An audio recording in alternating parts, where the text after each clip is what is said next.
आज के मुख्य समाचार। सिरमौर की बेटी विशाली निराला ने रचा इतिहास। पंचायती चुनाव 2025 के लिए कांग्रेस पूरी तरह तैयार। होमस्टे पंजीकरण के लिए ऑफलाइन प्रक्रिया शुरू। नाबालिग से दुष्कर्म। जहरीला पदार्थ निगलने से 17 वर्षीय छात्रा की मौत। शिमला के निजी स्कूलों को बम से उड़ाने की धमकी। भारी भ्रष्टाचार और सेब सीजन की तैयारियों में लापरवाही। हाटी समुदाय से जुड़े मुद्दों पर केंद्रीय हाटी समिति की प्रेस वार्ता। आम आदमी पार्टी ने राष्ट्रपति और प्रधानमंत्री को सौंपा ज्ञापन। अब समाचार विस्तार से। हिमाचल प्रदेश के सिरमौर जिले की होनहार बेटी विशाली निराला ने पूरे देश में जिले का नाम रोशन किया है। पांवटा साहिब निवासी 24 वर्षीय विशाली ने हाल ही में घोषित यूजीसी नेट परीक्षा में वाणिज्य विषय में ऑल इंडिया 5वीं रैंक हासिल कर एक बड़ी उपलब्धि अपने नाम की है। राष्ट्रीय परीक्षण एजेंसी एनटीए द्वारा घोषित इस परीक्षा परिणाम में विशाली ने जून 2025 में आयोजित परीक्षा में सफलता प्राप्त की। इससे पहले दिसंबर में हुए प्रयास में वह मात्र 1 अंक से सफल होने से चूक गई थी, लेकिन उन्होंने हार नहीं मानी और लगातार मेहनत से तैयारी जारी रखी, जिसका परिणाम सबके सामने है। लगभग 1 वर्ष से वह इस परीक्षा की तैयारी कर रही थी। अब पूरे देश में 5वीं रैंक के साथ उन्होंने यह साबित कर दिया है कि लगन और परिश्रम से कुछ भी संभव हो सकता है। विशाली की मां नीलम गृहिणी है। उनके पिता लोक संपर्क विभाग में जय थे, जिनका 2023 में एक सड़क दुर्घटना में दुखद निधन हो गया। परिवार में विशाली के अलावा उनकी बहन वंशिका निराला है, जो वर्तमान में दिल्ली यूनिवर्सिटी से पोस्ट ग्रेजुएशन कर रही है। विशाली का एक भाई भी है, जो वर्तमान में दिल्ली में एचएम छात्रों को शिक्षित कर रही है। विशाली की उपलब्धि से न केवल उनके परिवार बल्कि पूरे सिरमौर जिले में गर्व की लहर है। उनकी सफलता ने यह साबित कर दिया कि छोटे शहरों और कस्बों से निकलकर भी राष्ट्रीय स्तर पर कीर्तिमान स्थापित किया जा सकता है। यह उपलब्धि उन सभी छात्रों के लिए प्रेरणा है जो सीमित संसाधनों में भी बड़े सपने देखने की हिम्मत रखते हो। हाँ, जब मैंने रिजल्ट हमारा डिक्लेयर हुआ तो मुझे बहुत लेट पता चला, तो मैंने रिजल्ट का सोचा कि चलो मैं चेक करती हूँ साइट पे, बट एनटी की साइट ना क्रैश हो गई थी, क्योंकि स्टार्टिंग में क्रैश हो जाती है क्योंकि बहुत सारे बच्चे अपना रिजल्ट देख रहे होते हैं। तो वैसे ही मेरे साथ हुआ कि क्रैश हो गई। मैं 8 बजे की बैठी थी रिजल्ट देखने, तो आई थिंक 10:30 10:30 बजे तक मैं वेट करती रही, बस वो रिलोड करती रही कि अब रिजल्ट आएगा। अब वो 2 घंटे ऐसे था कि क्या होगा, दिल की धड़कन ऐसी तेज कि बहुत टेंशन, और हो गया था कि रिजल्ट पता है कि अपने भी विश्वास था कि अच्छा आएगा रिजल्ट, बट होता है ना कि टेंशन तो फिर भी होती है कि एक बार पक्का पता लग जाए, कि एक बार रिजल्ट सामने आ जाए, स्कोर कार्ड दिख जाए कि हाँ हो चुका है। तो उस टेंशन में मैं 2 घंटे ना कुछ खाया जा रहा था ना पिया जा रहा था। तो फिर मैं सबसे पहले अपनी मम्मा के पास गई, मैंने उन्हें बताया कि मम्मा इस बार हो गया। मैंने कहा मेरा जेआरएफ हो गया। तो जैसी मम्मा ने गले लगाया तो थोड़ा इमोशनल मोमेंट हो गया, थोड़ा रोना आ गया। फिर तो वो होता है ना कि एक खुशी पे एक और खुशी, डबल खुशी। तो वो एक अलग लेवल की खुशी थी कि चलो जेआरएफ तो मैंने सोचा था कि आएगा ही आएगा, बट साथ में ऑल इंडिया रैंक 5 लाना, वो थोड़ा ऐसा था कि ऐसे यकीन नहीं हो रहा था खुद पे उस मोमेंट पे कि सही में ऐसा हुआ है, मेरे साथ ही हो रहा है, मेरा ही रिजल्ट है। फिर मेरे टीचर्स थे, उन्होंने मुझे बताया कि हाँ आपका आया है, आपका रैंक 5 है, आप ऑल इंडिया रैंक 5 पे आए हो। तो वो खुशी हुई। फिर मम्मा को बताया, तो पेरेंट्स को तो होता है बच्चों की खुशी और भी डबल खुशी। तो मेरा स्टार्टिंग में स्कूलिंग मेरी 12th तक जो पांवटा साहिब का है Guru Nanak mission public school, मैंने वहीं से 12th तक करी है। 11th 12th कॉमर्स मैंने वहीं से करी। उसके बाद मैंने ग्रेजुएशन करी कॉमर्स में, वो भी मैंने पांवटा का जो गवर्नमेंट डिग्री कॉलेज है वहीं से मेरी सारी बीकॉम की ग्रेजुएशन हुई। फिर मैंने बीएड करी है, तो वो भी मेरी पांवटा से ही बीकेडी कॉलेज है, मैंने वहीं से अपना सारा बीएड का एजुकेशन ली। उसके बाद फिर मैंने मास्टर्स स्टार्ट करी नेट के लिए कि मास्टर जरूरी होती है। तो फिर मैंने मास्टर्स करी, वो मैंने HPU से ICDUL होता है ना, डिस्टेंस लर्निंग, तो मैंने वहाँ से एडमिशन ली थी अपने मास्टर्स के लिए। फिर उसके बाद मैंने साथ साथ अपने HP टेट CTET उनके भी एग्जाम्स की तैयारी करी थी, वो भी हो गए थे। फिर मेरे को तो अब थोड़ा बड़े लेवल पे अपना नेट का करना है, प्रोफेसर का सपना था एक बनने का। सही मतलब जब मैं छोटी थी स्कूल टाइम से, तो मुझे बचपन से ना पता नहीं क्यों था कि मुझे टीचिंग लाइन में ही जाना है। पालमपुर क्षेत्र में एक नाबालिग लड़की के साथ दुष्कर्म का मामला इन दिनों संज्ञान में आया है। मामला सामने आने से इलाके में हड़कंप मच चुका है। पुलिस ने तुरंत कार्यवाही करते हुए दोनों आरोपियों को गिरफ्तार कर लिया है, जिनमें से एक आरोपी बालिग है जिसे पुलिस हिरासत में लिया गया है, जबकि दूसरे आरोपी की उम्र 16 वर्ष होने के चलते उसे जुवेनाइल कोर्ट ऊना में भेज दिया गया है। मामला पालमपुर थाना में दर्ज हुआ है। पीड़िता की मां ने पुलिस को दी गई शिकायत में बताया कि उसकी बेटी एक दिन पहले अचानक घर से लापता हो गई। परिजनों द्वारा काफी खोजबीन के बाद जब वह लौटी तो उसने बताया कि दो युवकों ने उसे बहला फुसलाकर एक होटल में ले जाकर उसके साथ जबरन दुष्कर्म किया। घटना के बाद दोनों आरोपी उसे पालमपुर में छोड़कर फरार हो गए। DSP पालमपुर लोकेंद्र सिंह नेगी ने बताया कि महिला की शिकायत पर दोनों आरोपियों को पकड़ लिया गया है। पोक्सो एक्ट में मामला दर्ज कर लिया गया है। आरोपियों में 16 साल का नाबालिग भी शामिल है। उसे जुवेनाइल कोर्ट भेजा गया है, जबकि दूसरे आरोपी को गिरफ्तार कर लिया गया है। पुलिस ने जानकारी देते हुए बताया कि मामले की छानबीन की जा रही है।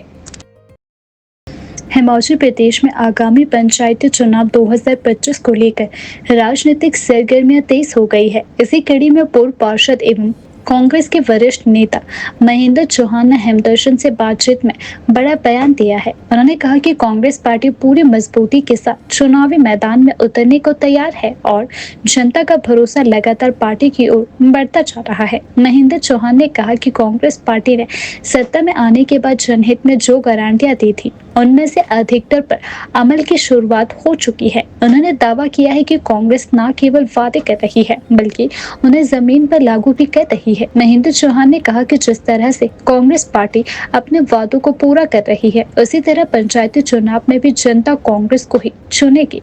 उन्होंने यह भी कहा कि कांग्रेस संगठन जल्द ही चुनावी रणनीति को अंतिम रूप देगा और जमीनी स्तर पर कार्यकर्ताओं के माध्यम से प्रचार अभियान को और तेज किया जाएगा। महेंद्र चौहान ने यह भी दावा किया है कि जमीनी स्तर पर कांग्रेस के कार्यकर्ता पूरे जोश में जुटे हुए हैं और पार्टी की नीतियों एवं योजनाओं को गांव-गांव तक पहुंचा रहे हैं। उन्होंने कहा कि कांग्रेस नेतृत्व द्वारा दिए गए विश्वास और गारंटी को जनता गंभीरता से ले रही है और यह आने वाले चुनाव में कांग्रेस की जीत का आधार बनेगी। अब देखना होगा कि कांग्रेस की यह आत्मविश्वास पंचायती चुनाव के नतीजों में कितना झलकता है, लेकिन फिलहाल कांग्रेस कार्यकर्ताओं और नेताओं में जीत का जोश साफ नजर आ रहा है। विपक्ष का काम ही तैयारी करना है, क्योंकि उन्होंने तो सिर्फ तैयारी करनी है और सरकार के कार्यक्रमों की, सरकार की नीतियों की आलोचना करनी है। और हम सरकार में हैं, हमने सरकार चलानी है, हमने सरकार के लोगों के कार्य करने हैं, विकास करने हैं, लोगों के जो दुख दर्द वो बांटने हैं। विपक्ष का नाम का तो यही है कि उन्होंने तो हमारी जो आलोचना करनी है। जहाँ तक पंचायत की बात है, इसमें इनसे ज़्यादा जो है हमारी तैयारी है, क्योंकि सबसे पहली बात है कि पंचायत का जो चुनाव है वो पार्टी सिंबल पर नहीं होता। इसलिए जो कांग्रेस विचारधारा के जो लोग हैं हिमाचल प्रदेश के अंदर 70% लोग जो है वो कांग्रेस विचारधारा के हैं। इसलिए हमारे को पंचायतों में इतनी ज़्यादा मेहनत नहीं करनी पड़ती है जितनी कि दूसरे इलेक्शनों में, दूसरे चुनाव में हमारे को करनी पड़ती है। इसलिए जो हमारा विकास है, जो प्रदेश में विकास हो रहा है, उसकी वजह से जो है हम जो चुनाव भाइयों के साथ जीतेंगे। इस तरह से कांग्रेस पूरी तरह मजबूत है। माननीय मुख्यमंत्री सुखविंदर सिंह सुक्खू जी के नेतृत्व में चौमुखी विकास हो रहा है विपरीत परिस्थितियों में, जबकि केंद्र से हमारे को कोई पैसा नहीं मिल रहा। केंद्र से हर तरह के जो हम प्रदेश के जो नेतागण हैं बीजेपी के, वो सारे वहां पर चुगली करने जाते हैं, सरकार का विकास रोकते हैं। वो अच्छी बात नहीं है। ये परंपरा जो कायम कर दी है, फिर भी इन परिस्थितियों भी माननीय मुख्यमंत्री ने 5-6 हमने जो गारंटियां हैं वो भी पूरी कर ली।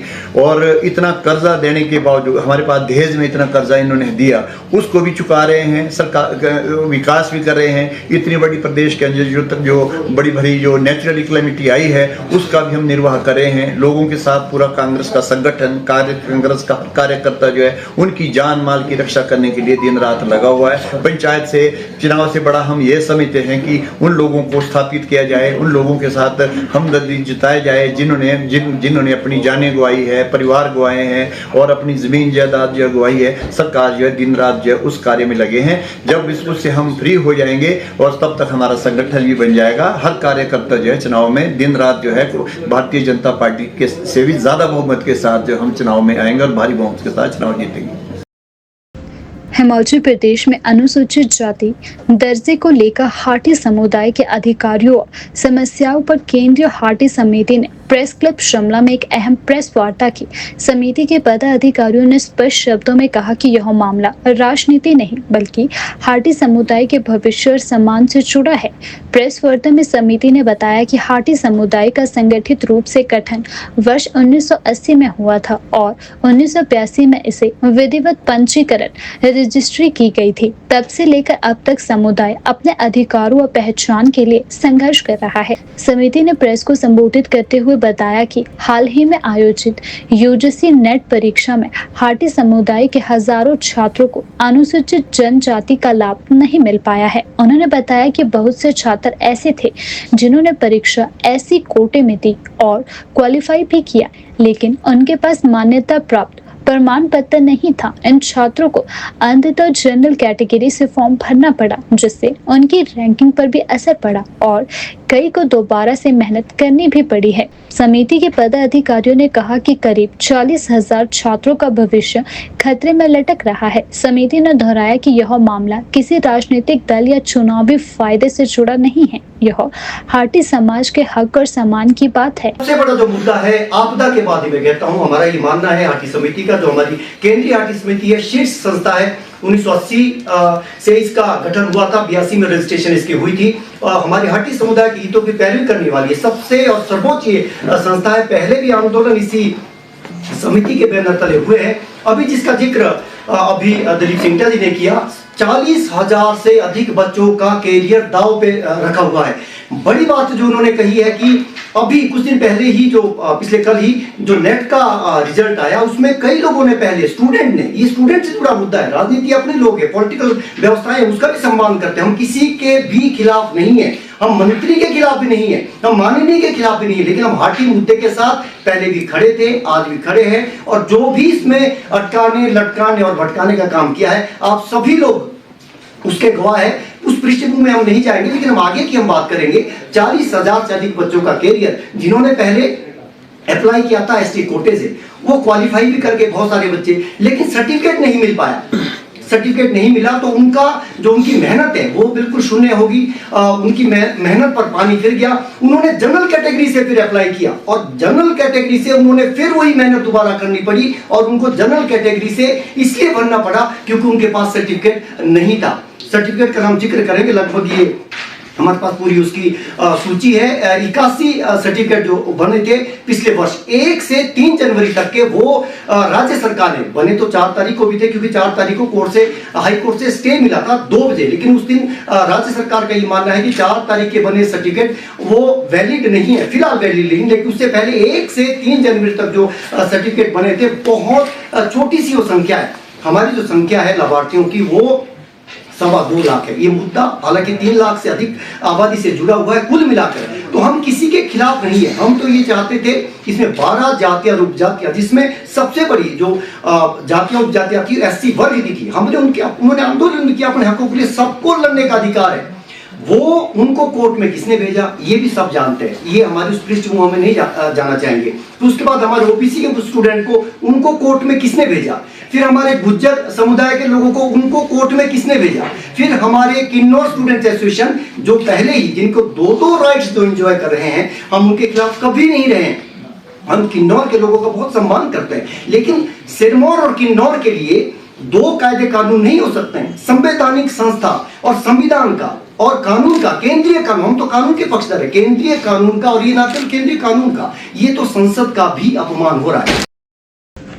हिमाचल प्रदेश में होम स्टे और बेड एंड ब्रेकफास्ट इकाइयों के लिए पंजीकरण व नवीनीकरण की प्रक्रिया अब ऑफलाइन माध्यम से शुरू हो गई है। होम स्टे रूल्स 2025 के तहत यह प्रक्रिया 25 जून को अधिसूचित की गई थी, लेकिन अब तक पर्यटन विभाग का नया ऑनलाइन पोर्टल शुरू नहीं हो पाया है, जिससे संचालकों को आवेदन के लिए हाथ से फॉर्म भरकर जिला पर्यटन विकास अधिकारी कार्यालयों में जाना पड़ेगा। पर्यटन विभाग ने इस संबंध में सभी जिला पर्यटन विकास अधिकारियों को दिशा निर्देश भी जारी कर दिए हैं। जब तक नया पोर्टल तैयार नहीं होता, तब तक आवेदनकर्ता होम स्टे रूल्स 2025 में फॉर्म भरकर संबंधित दस्तावेजों के साथ ऑफलाइन आवेदन कर सकते हैं।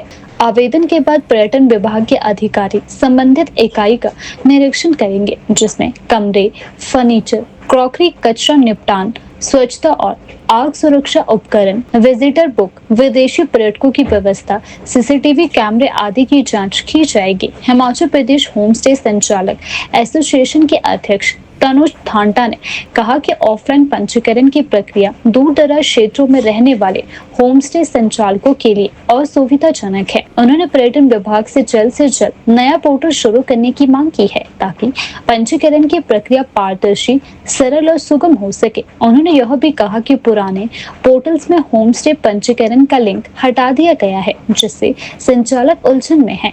डिजिटल युग में ऑफलाइन प्रक्रिया को स्थायी समाधान नहीं माना जा सकता। पर्यटन विभाग ने होम स्टे रूल्स 2025 के तहत पंजीकरण प्रक्रिया तो शुरू कर दी है, लेकिन तकनीकी ढांचे की कमी से यह व्यवस्था अधूरी और जटिल बनी हुई है। अब सभी की निगाहें इस पर टिकी है कि विभाग नया पोर्टल कब तक शुरू करता है, ताकि हिमाचल का पर्यटन उद्योग पूरी तरह गति से आगे बढ़ सके।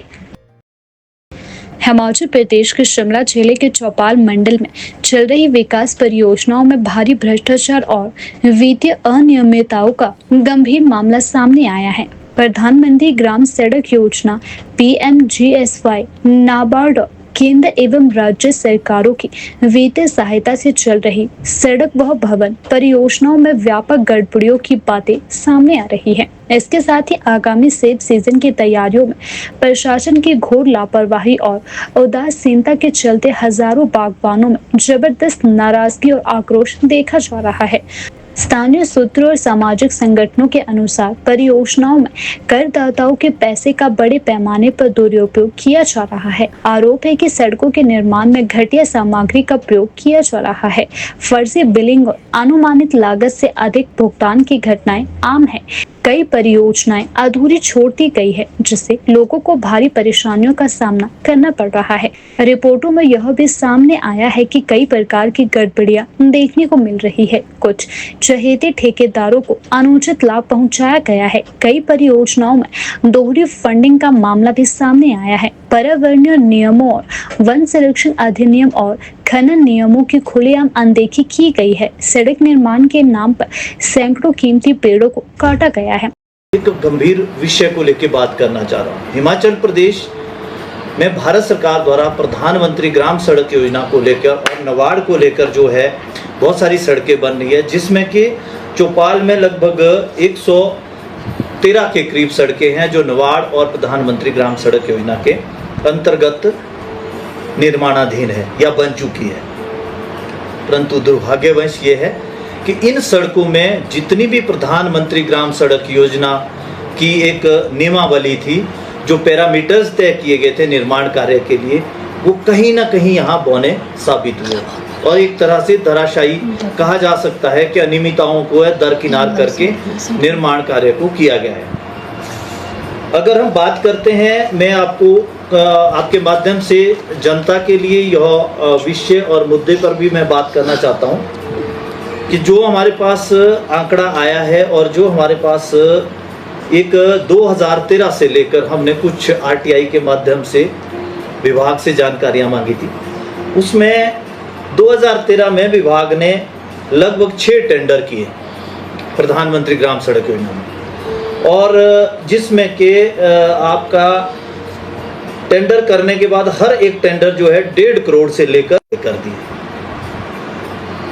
इसके बाद अगले जो विषय को लेकर बात करते हैं कि 14-15 में 2 टेंडर किए, एक ही ठेकेदार को दिए, और ये सिलसिला 2021 तक हमारे पास आंकड़े हैं। 2021 तक लगभग विभाग द्वारा 65 सड़कों के 65 से 70 सड़कों के टेंडर किए, जिनमें से 50 सड़कें की ठेकेदार को देते और सारे प्रोजेक्ट इन करोड़ हैं। और इतना ही नहीं है, इसमें जो पैरामीटर्स तय किए गए थे, एनजीटी की गाइडलाइंस थी कि डंपिंग साइट डेवलप करनी थी और इसके साथ साथ सड़कों की को प्रॉपर वे पे बनाना था। तब तक आप सड़कें पास नहीं कर सकते जब तक उसमें बस ना चले, बड़े वाहन ना चले। ये सेब बहुल क्षेत्र है। दुर्भाग्य ये है कि इन सड़कों में 113 सड़कों की जिसकी हम बात कर रहे हैं, उसमें लगभग 80% जो टेंडर है वो एक ही ठेकेदार को दिए गए। दशकों से आज तक ये टेंडर जो है निर्माणाधीन है, जो तैयार करके जिसके उद्घाटन भी हुए हैं पूर्व में सरकार के समय में, वर्तमान के सरकार के समय भी, वो भी आनन फानन में टेंडर जो है वो सड़कें पास करके कर दी। और वर्तमान में स्थिति ये है कि उन सड़कों में बस तो दूर की बात, जो सेब निकलने हैं लोगों के, जो सेब आपके जो भी वाहन जाते हैं, भारी वाहन जाते हैं, ट्रक जाते हैं, पिकअप जाते हैं, वो नहीं है। और दुर्भाग्य ये रहा कि हर साल सरकार द्वारा विभाग को सख्त आदेश दिए जाते हैं कि आपने सेब सीजन से पहले सड़कों को दुरुस्त करना है। अगर वर्तमान की आप स्थिति देखेंगे तो इन 113 सड़कों में से, जबकि टोटल जो सड़कें हैं चौपाल के अंदर वो 556 सड़कें हैं, जिसमें आपकी पंचायतों की सड़कें हैं, प्रधानमंत्री ग्राम सड़क योजना है, नबार्ड के साथ साथ जो है अदर्स हेड से भी सड़कें बनी हुई है। और इनमें से 70% सड़कों की दुर्गति है।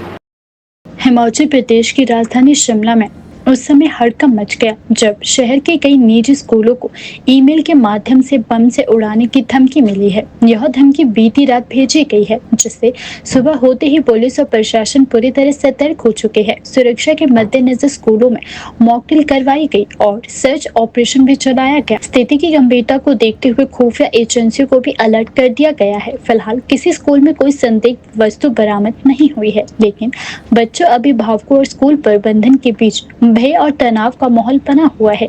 धमकी मिलने के तुरंत बाद पुलिस विभाग ने बम निरोधक दस्ते को सक्रिय कर दिया। शिमला पुलिस ने स्कूल परिसरों की गहन तलाशी ली और सीसीटीवी फुटेज खंगाले जा रहे हैं। SDM law and order Pankaj Sharma ने जानकारी दी कि शहर के कुछ निजी स्कूलों को बम धमकी से जुड़ी ईमेल प्राप्त हुई है। सावधानी के तौर पर सुरक्षा के सभी उपाय किए जा रहे हैं और मामले की गहन जांच चल रही है। उन्होंने यह भी बताया कि अभिभावकों से अपील है कि वे घबराए नहीं। प्रशासन पूरी तरह सतर्क है और बच्चों की सुरक्षा को सर्वोच्च प्राथमिकता भी दी जा रही है। यह पहला मौका नहीं है जब हिमाचल में इस तरह की बम धमकी दी गई हो। इससे पहले भी प्रदेश हाईकोर्ट, जिला सत्र न्यायालय और कुछ प्रमुख संस्थानों को भी इसी तरह के ईमेल द्वारा धमकी दी जा चुकी है। इन मामलों की भी जांच जारी है। धमकी के मद्देनजर स्कूलों में सुरक्षा को लेकर कोई कोताही नहीं बरती जा रही है। कई स्कूलों ने कक्षाओं को अस्थायी रूप से स्थगित कर दिया, जबकि कुछ स्कूलों में सख्त चेकिंग और निगरानी के बीच पढ़ाई जारी है। स्कूल प्रशासन ने अभिभावकों को सुरक्षा का भरोसा दिलाते हुए कहा कि किसी भी आपात स्थिति से निपटने के लिए पुलिस और प्रशासन के साथ तालमेल बना हुआ है।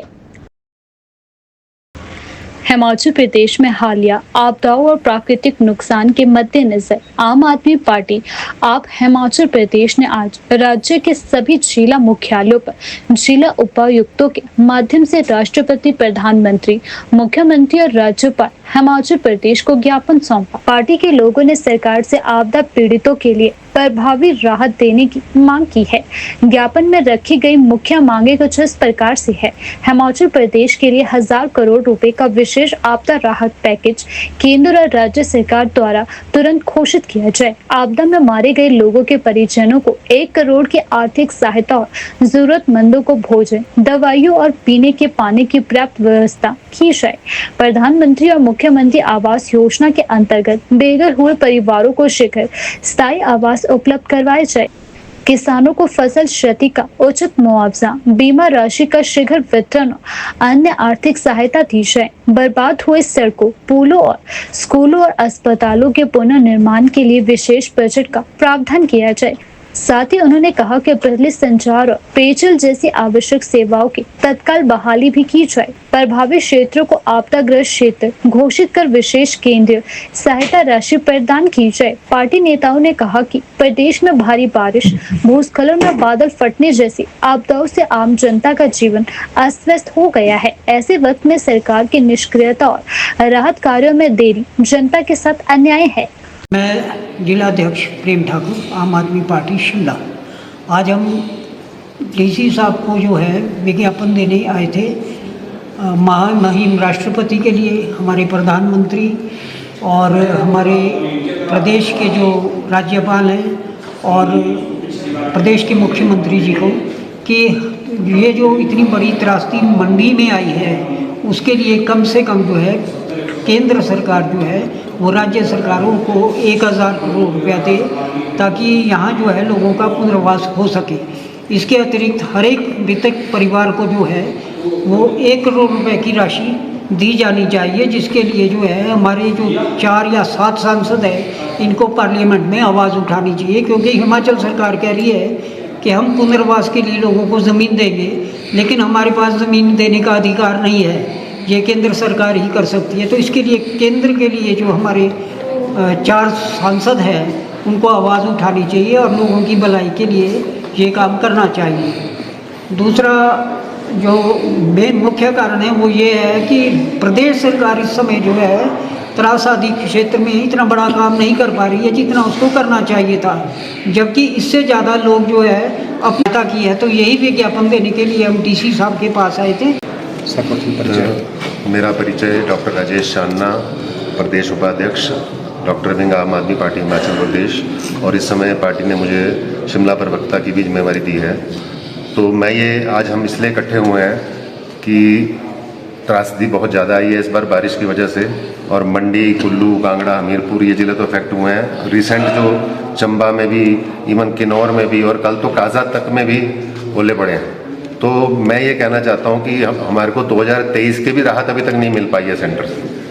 अभी कुछ दिन पहले किस्त आई है, जो 2023 का हमारा ड्यू था हमारी हिमाचल सरकार का, वो हमें मिला है। तो ये तो नीति बहुत, ये दोनों जो पार्टियां ये और कुछ नहीं कर रही, राजनीति कर रही। हम ये कहते हैं कि लोगों को तुरंत राहत पहुँचाई जाए, कम से कम 1000 करोड़ रुपये हमारे हिमाचल को मिलना चाहिए, और मृतक परिवारों में कम से कम 1 करोड़ रुपया हर परिवार को मिलना चाहिए। और भी हमारी कुछ मांगे हैं जो हमने इसमें लिखी हैं, और हम डीसी साहब के माध्यम से प्रधानमंत्री 4 कॉपीज हम बना के लाए हैं। प्रधानमंत्री का है, एक हमारे महामहिम राष्ट्रपति का है, तीसरा हमारे मुख्यमंत्री हिमाचल प्रदेश का है, और राज्यपाल हिमाचल प्रदेश, ये 4 हम कॉपीज बना के लाए हैं। चारों को हम ये ज्ञापन भेजना चाहते हैं। और एक चीज़ और बहुत ज़रूरी मैं आपके आगे रखना चाहता हूँ कि हमारी आम आदमी पार्टी, जिस दिन वहाँ तूफान आया, जिस दिन वहाँ तांडव हुआ थुनाग में, हमारे पार्टी के करीब 50 लोग फील्ड में उतर चुके हैं। वहाँ पे वो लोगों को जरूरी सामग्री प्रोवाइड कर रहे हैं, टेम्पो भर भर के हमने वहाँ पे सामान पहुँचाया है, राशन पहुँचाया है, बर्तन पहुँचाया। हम प्रदेश सरकार अगर मांग रही है तो उनका साथ देते हैं कि राहत पैकेज जल्द से जल्द घोषित किया जाए, और जहाँ पे हुआ है उनको आपदा प्रभावित क्षेत्र घोषित किया जाए। कोटलीहर विधानसभा क्षेत्र के टका गांव की एक 17 वर्षीय छात्रा की जहरीला पदार्थ निगलने से पीजीआई चंडीगढ़ में मौत हो चुकी है। मृतका टका स्कूल की 12वीं कक्षा की छात्रा थी। इस घटना से पूरे क्षेत्र में शोक की लहर दौड़ गई है। छात्रा के परिवार में उसकी मां और एक छोटा भाई ही है, क्योंकि पिता की पहले ही मौत हो चुकी थी। जानकारी के अनुसार छात्रा 5 जुलाई से स्कूल से छुट्टी पर चल रही थी। स्थानीय लोगों का कहना है कि लड़की ने गलती से कोई जहरीला पदार्थ निगल लिया, जिससे उसकी तबीयत बिगड़ गई। पहले उसे क्षेत्रीय अस्पताल ऊना ले जाया गया, जहां से गंभीर स्थिति को देखते हुए उसे पीजीआई चंडीगढ़ रेफर कर दिया गया। देर रात इलाज के दौरान उसने दम तोड़ दिया। स्कूल प्रिंसिपल वीरेंद्र कपिल ने बताया कि छात्रा पढ़ाई में होशियार थी और उसका आचरण भी अच्छा था। टका पंचायत के वार्ड नंबर 6 के सदस्य शिव कुमार ने भी कहा कि पहली दृष्टि से ऐसा लगता है कि यह दुर्घटनावश जहरीला पदार्थ खाने का मामला है। ग्राम पंचायत प्रधान स्वर्ण सिंह ने युवती की मौत पर गहरा शोक जताते हुए कहा कि यह घटना पूरे गांव के लिए बेहद दुखद है। छात्रा का स्वभाव और व्यवहार बहुत अच्छा था। उसकी असमय मृत्यु ने पूरे गांव को हिलाकर रख दिया है। पुलिस अधीक्षक अमित यादव ने मामले की पुष्टि करते हुए बताया कि यह घटना उनके संज्ञान में है और पुलिस द्वारा जांच शुरू कर दी गई है। शव का पोस्टमार्टम करवाकर आगे की कार्यवाही की जा रही है।